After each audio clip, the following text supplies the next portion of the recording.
Okay, so class, I hope you have returned back from the break, and we shall proceed with further. And I want to finish a couple of reflexes. So, am I audible, class, everyone?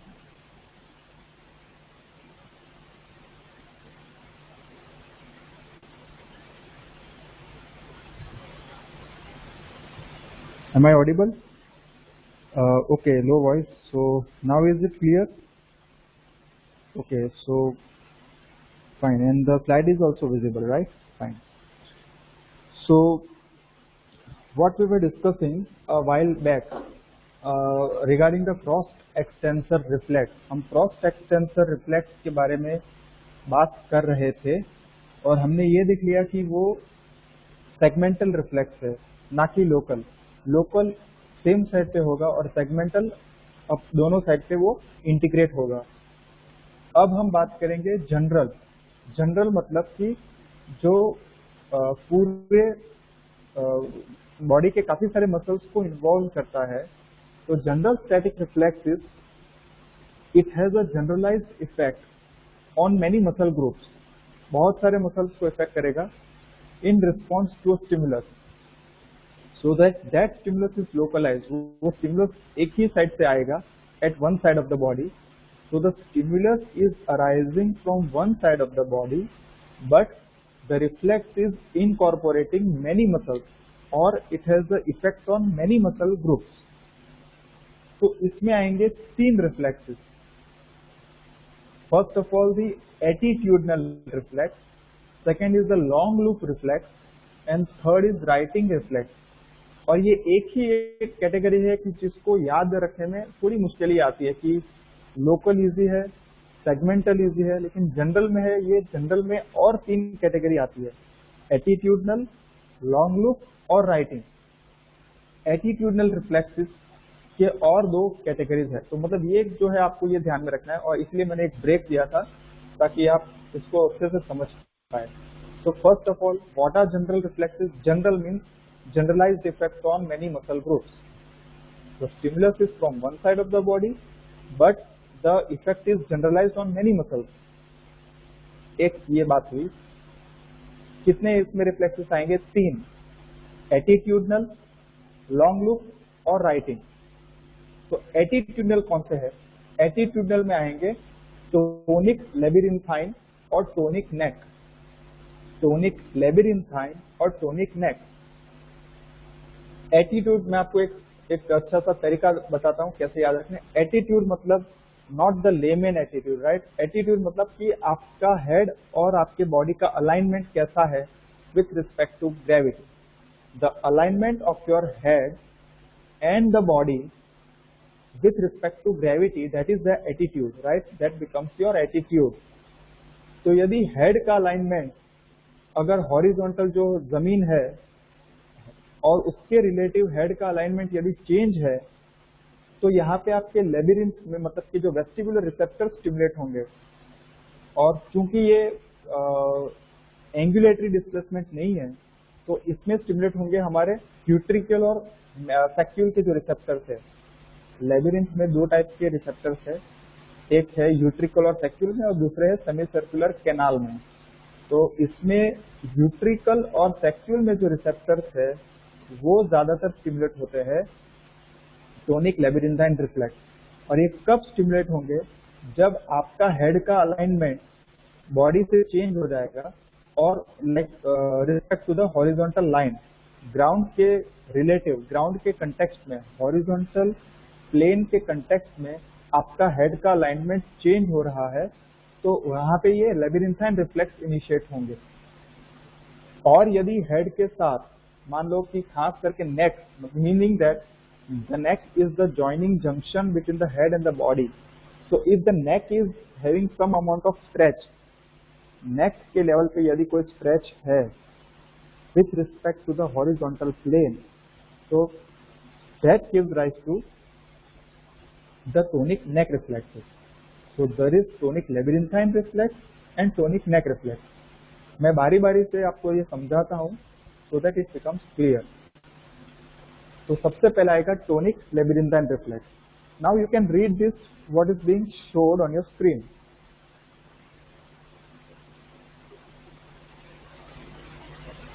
The tonic labyrinthine reflex, if the position of the head is changed or is altered with respect to the horizontal plane, horizontal plane के context में यदि आपका head का position change होगा तो आपका जो लेबिरिंथाइन receptor stimulate होगा। एग्जांपल क्या है, तो एक्सपेरिमेंटल फिजियोलॉजी में सालों पहले ये एक्सपेरिमेंट वो लोग इंक्लाइंड प्लेन पे करते थे। मतलब कि एक ऐसा एक एक्सपेरिमेंट है कि जिसमें एनिमल को एक लेवल पे खड़े रखते हैं प्लाईवुड पे, और वो प्लाईवुड का एंगल जो है चेंज करते हैं। तो उससे क्या होगा कि एनिमल का हेड भी उसका वो चेंज हो जाएगा एटीट्यूड। तो उसकी वजह से मसल का टोन इंक्रीज या डिक्रीज होगा सभी लिम्स में, डिपेंडिंग अपॉन कि हेड का पोजीशन क्या है। तो एक एग्जांपल जो है मैं आपको ये फोटो दिखाऊंगा। तो what is the stimulus? Stimulus is gravity, but obvious receptor कौन से है? तो हमारे यूट्रिकल और सैक्यूल के अंदर जो ऑटोलिथ ऑर्गन्स है वो एफरेंट्स कौन से है? Vestibular nerve. जाएंगे कहाँ इंपल्सेस? तो वेस्टिबुलर न्यूक्लियाई में और रेटिकुलर न्यूक्लियाई में भी जाएंगे। Both this nuclei are present in the medulla. Efferent fiber, vestibulospinal and reticulospinal tract, they will end on the alpha motor neurons of the spinal cord और वहां से फिर peripheral nerves में। तो this is the entire reflex arc of the tonic labyrinthine reflex. For example, this is a cat, ये normal position है, यहाँ पे हेड और बॉडी एकदम अलाइंड है। अब यहाँ पे अगर मान लो कि ये हॉरिजॉन्टल ये है, राइट, तो ये हॉरिजॉन्टल का यदि पोजीशन चेंज हो गया, राइट, एक इसको ऐसे टिल्टेड प्लाईवुड पे खड़ा कर दिया, ऐसे, ये प्लाईवुड यहाँ पे मैंने दिखाया नहीं है, तो हेड का पोजीशन चेंज होने से यहाँ पे यूट्रिकल और सैक्यूल स्टिमुलेट होंगे दोनों साइड पे।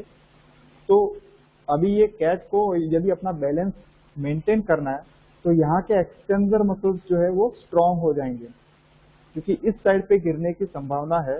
The cat is like sensing that it will fall on this side, so the extensor muscles here will contract, और यहाँ के फ्लेक्सर मसल्स इतने कॉन्ट्रैक्टेड नहीं रहेंगे, बट यहाँ के एक्सटेंसर मसल्स यहाँ पे कॉन्ट्रैक्ट करेंगे।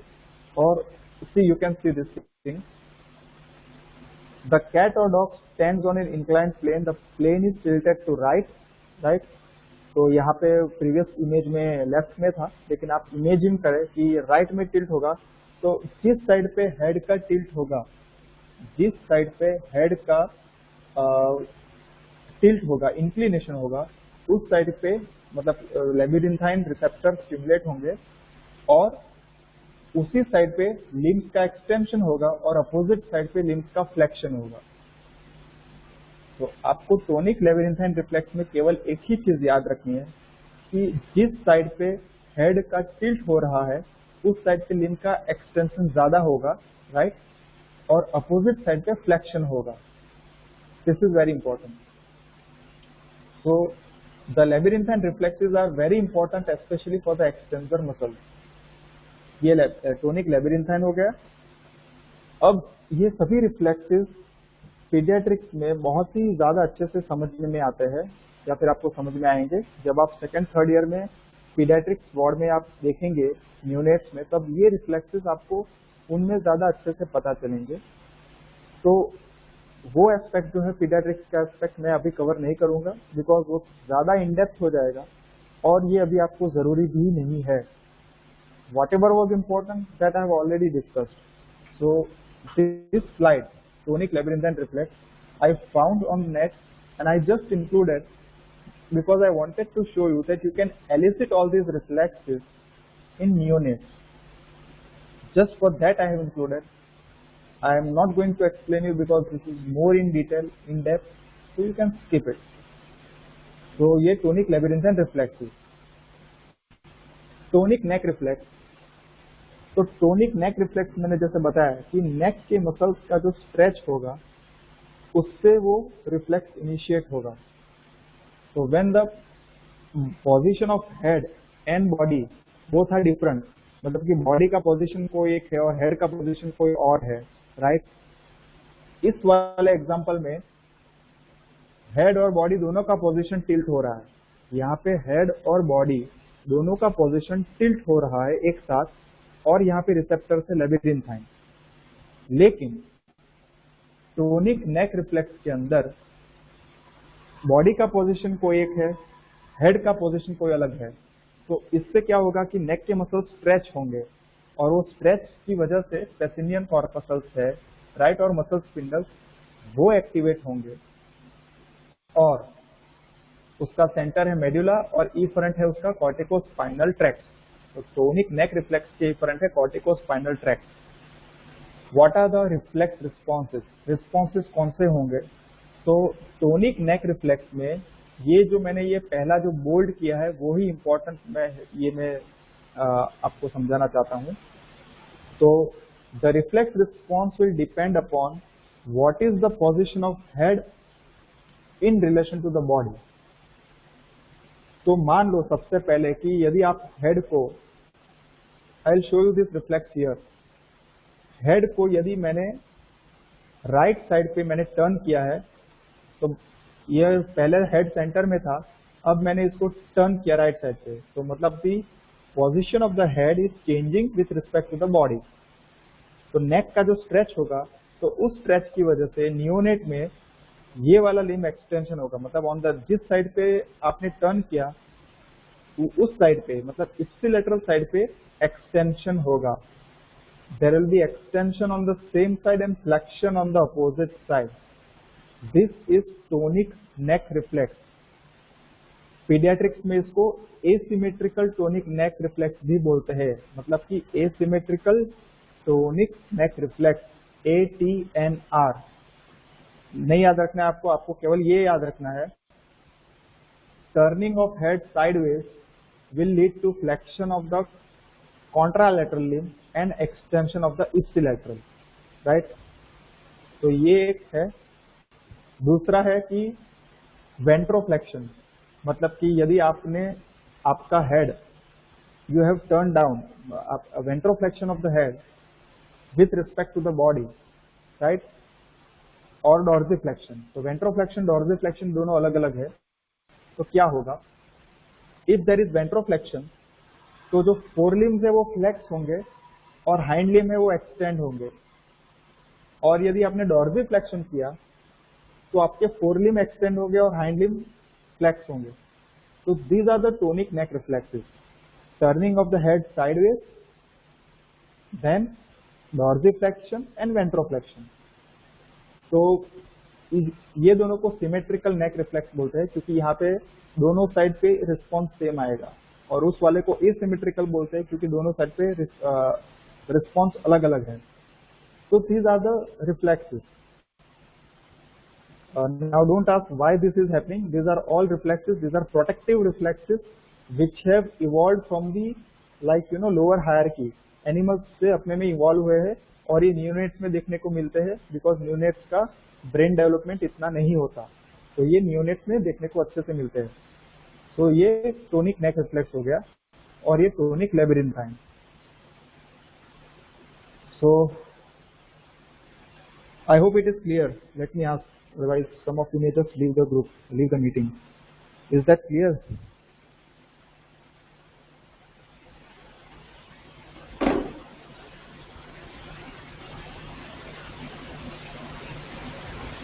Okay, so these reflexes you just have to understand. Maybe the examiner may not ask any question out of this, so don't worry. Just understand कि क्या कैटेगरी है। पोस्चुरल रिफ्लेक्सेस बहुत सारे हैं, और यदि ये सब इमेजेस के बिना आप बुक से पढ़ने जाओगे तो शायद आप बहुत ही कंफ्यूज हो जाओगे कौन सा क्या है। तो ये आपको अच्छे से याद रहेगा कि कौन से कैटेगरी में कितने रिफ्लेक्सेस है। तो for that reason I am giving you in this detail.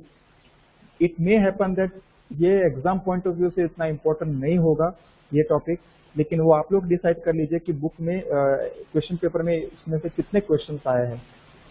I think that the questions are not frequent from this topic.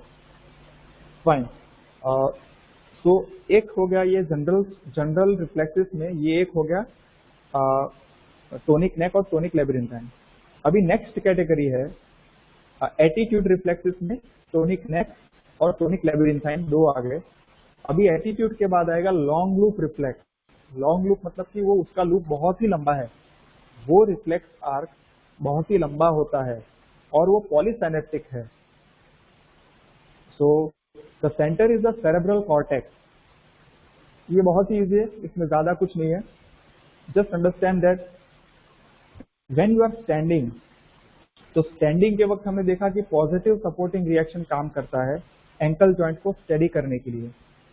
But apart from the positive supporting reaction which is a local reflex like, तो उस local static reflex के अलावा एक long loop stretch reflex भी activator है कि जिसका centre cerebral cortex है और एंकल जॉइंट को वो ज्यादा स्टेडी करेगा।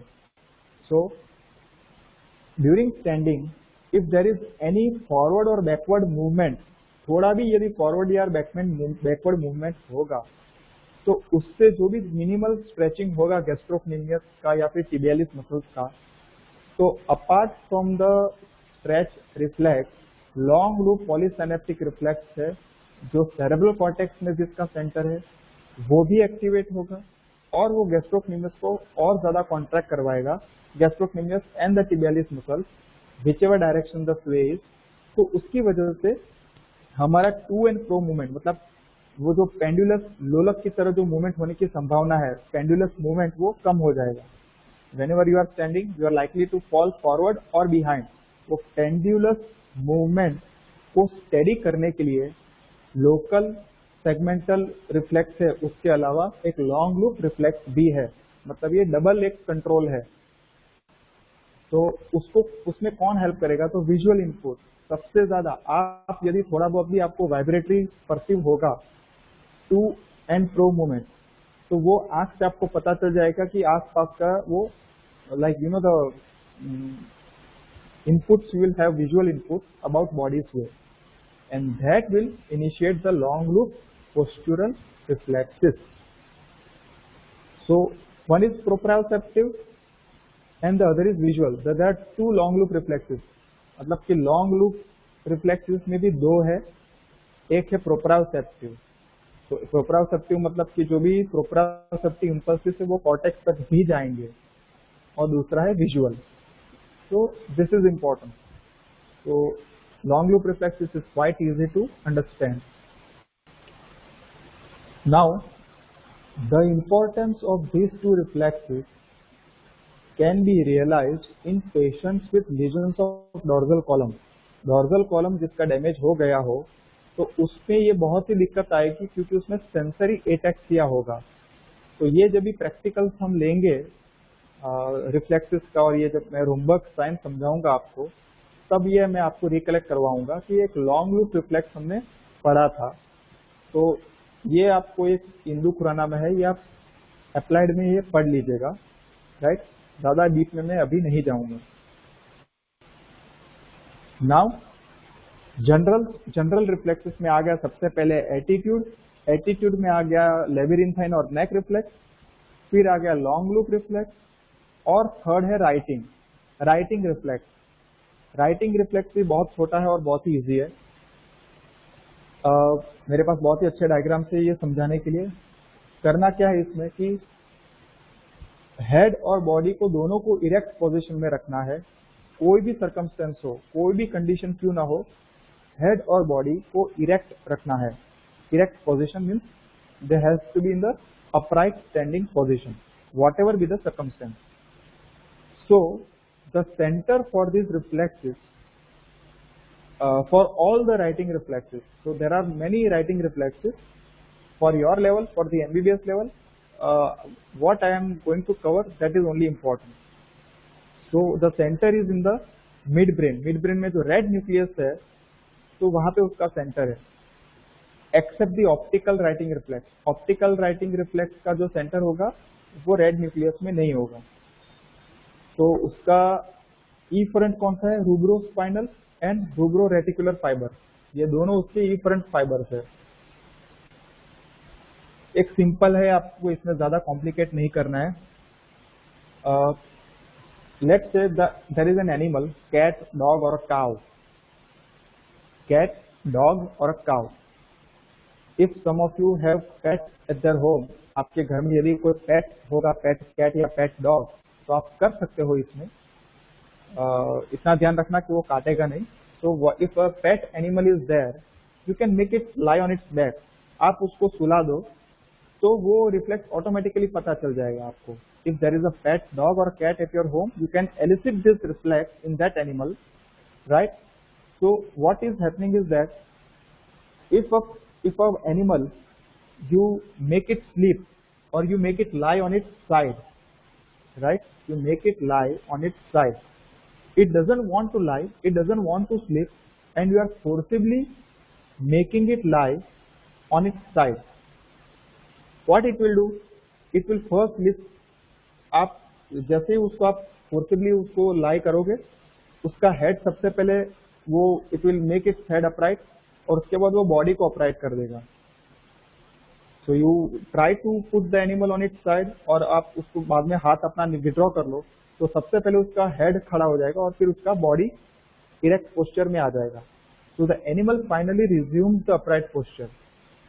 This reflex you will also be able to see in an animal which is trying to get up from the sleeping posture।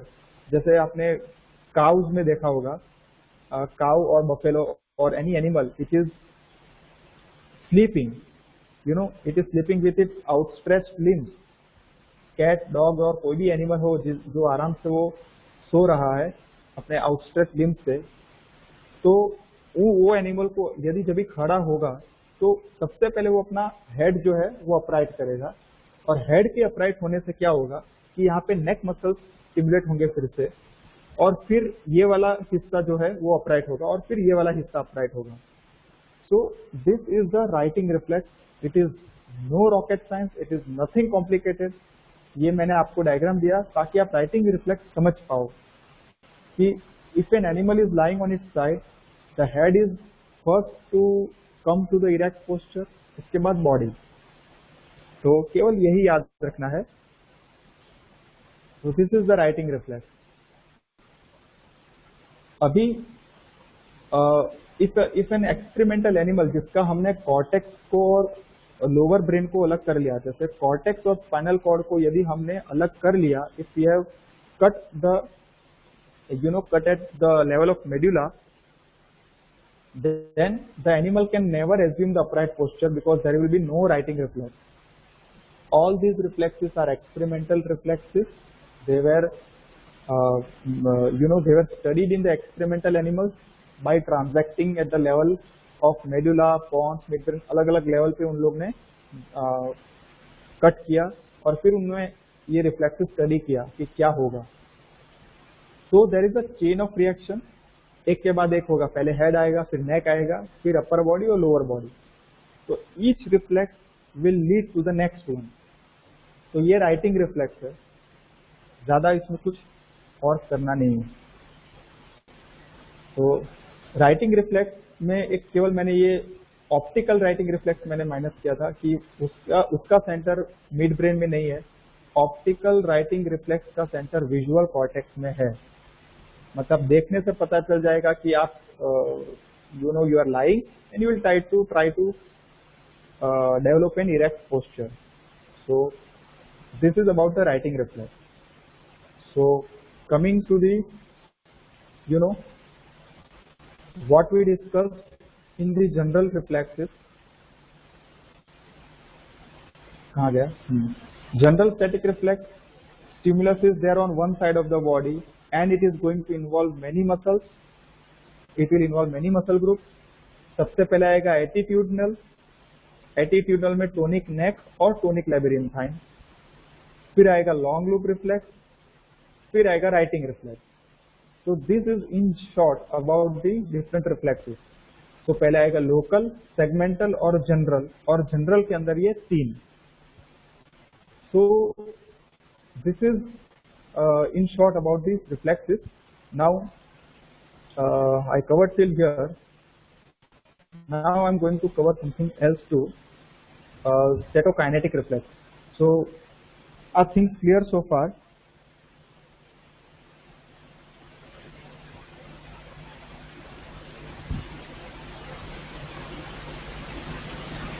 The statokinetic reflexes are not difficult and we shall be able to finish it. ज़्यादा इसमें केवल 3 reflexes और हमको cover करने हैं और ये अच्छे से हो जाएंगे. इसमें और ज़्यादा हमको एफर्ट नहीं होगा. They are very easy. So that's good. Now let's move to this particular thing regarding statokinetic reflex. हमने static reflexes देख लिए थे. वो स्टैटिक पोस्चर के लिए, स्टैटोकाइनेटिक डायनामिक पोस्चर के लिए. तो स्टैटोकाइनेटिक को बेसिक रिफ्लेक्सेस भी बोलते हैं, राइट. और वो डिस्प्लेसमेंट एक्सेलरेटरी डिस्प्लेसमेंट से इनिशिएट होंगे. तो देखो यहाँ पे मैंने ये आपको दिखाया है कि statokinetic reflexes they are activated by angular and linear accelerator. यहाँ पे सेमी सर्कुलर कैनाल्स आएंगे, labyrinthine receptors of vestibular apparatus. तो मेनली यहाँ पे ये लेबिरिंथाइन रिसेप्टर्स का काम है. They are programmed reflexes that depend on the motor cortex पे डिपेंड करते हैं. और ये इसमें खास करके इफरेंट पाथवे आएगा लेटरल वेस्टिबुलोस्पाइनल ट्रैक्ट. मेन ये है. कौन से है इसमें? Vestibular placing reaction. First is vestibular placing reaction. इसके अंदर यहाँ पे लेबिरिंथाइन रिसेप्टर्स में दोनों आ जाएंगे. I forgot to mention ventricle and saccule और semicircular canals. तो लीनियर एक्सेलरेशन और एंगुलर एक्सेलरेशन दोनों इसमें यहाँ पे स्टिमुलस है. अब क्या है, इसको मैं रीड करने से पहले मैं बता दूं तो अच्छा रहेगा. I showed you this video in the class that a cat is thrown in the air and the cat, when you throw it in the air up, automatically the cat will develop this posture. It corrects itself on the way. The cat is dropped upside down. आपने उल्टा करके cat को हवा में उछाला, cat automatically अपना posture correct कर लेगा. तो यहाँ पे क्या होगा कि आपके जो ये वेस्टिबुलर रिसेप्टर स्टिमुलेट हो जाएंगे और उसकी वजह से यहाँ पे फिर वो ऑटोमेटिकली करेक्ट हो जाएगा. तो ये डायनामिक मूवमेंट कर रहे हो. You are doing a dynamic movement. This is a dynamic movement and this is known as vestibular placing reaction. As soon as the foot comes in contact, the foot is reflexively placed and the leg muscles are adjusted. This reflex response is an adaptive reaction which will prepare the animal for appropriate support, right? It will prepare the animal for appropriate support. तो ये animal को prepare करेगा. This is vestibular placing reaction. Similarly, there is a visual placing reaction which is activated by visual signals. So there are some postural reflexes which are activated by labyrinthine receptors, some are activated by visual receptors, right?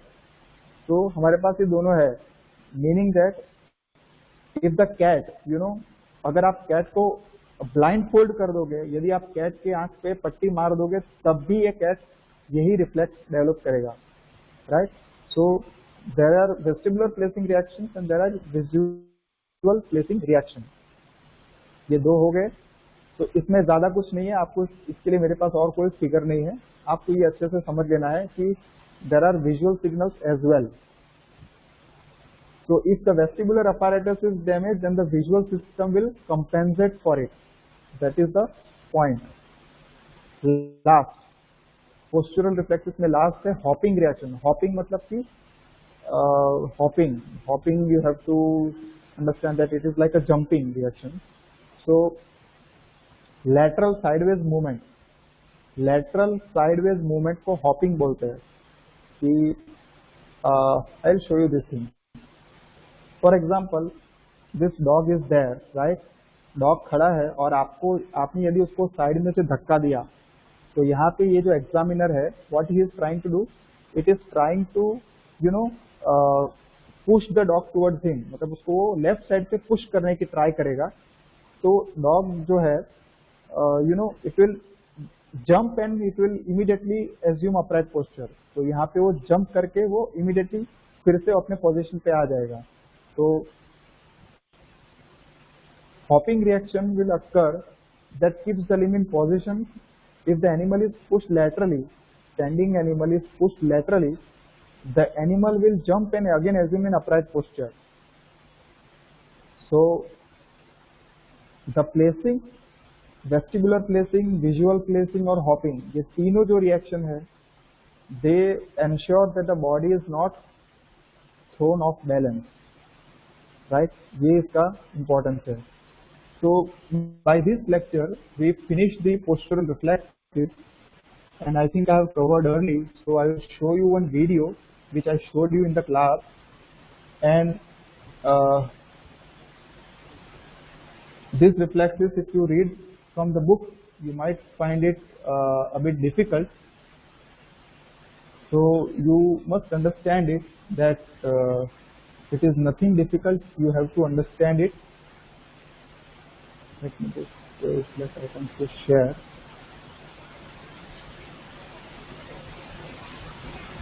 Just give me a moment.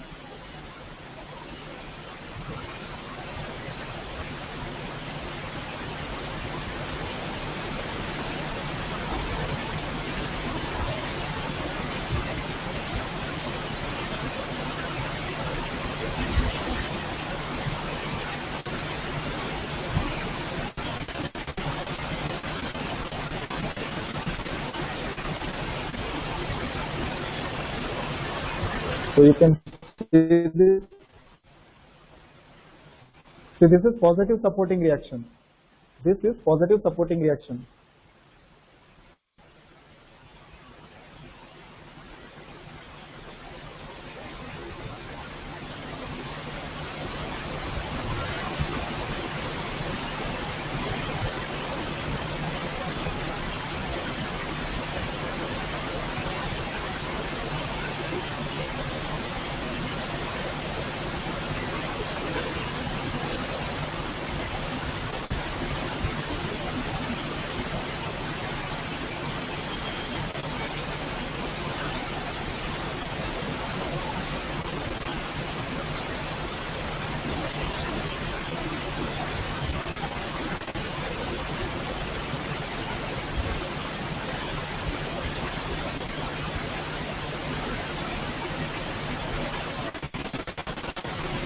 This is hopping reaction. See, you can either give a sideways movement or even a forward or backward movement. So this is hopping reaction. This is visual placing reaction.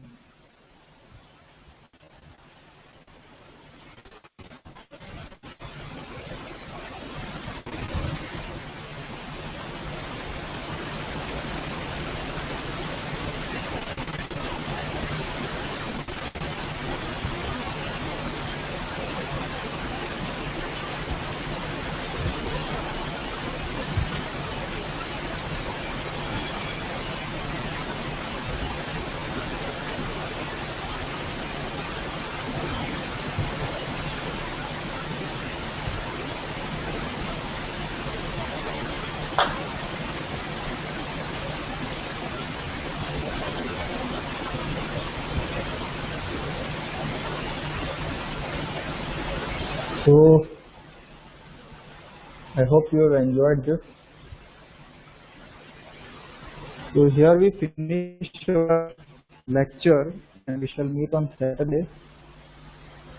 I hope everyone saw the video and things are much clear.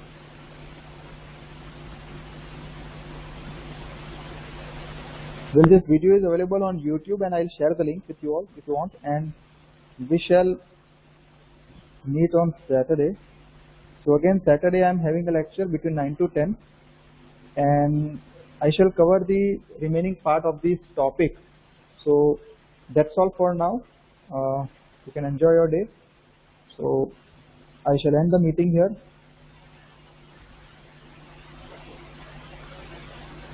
and solve.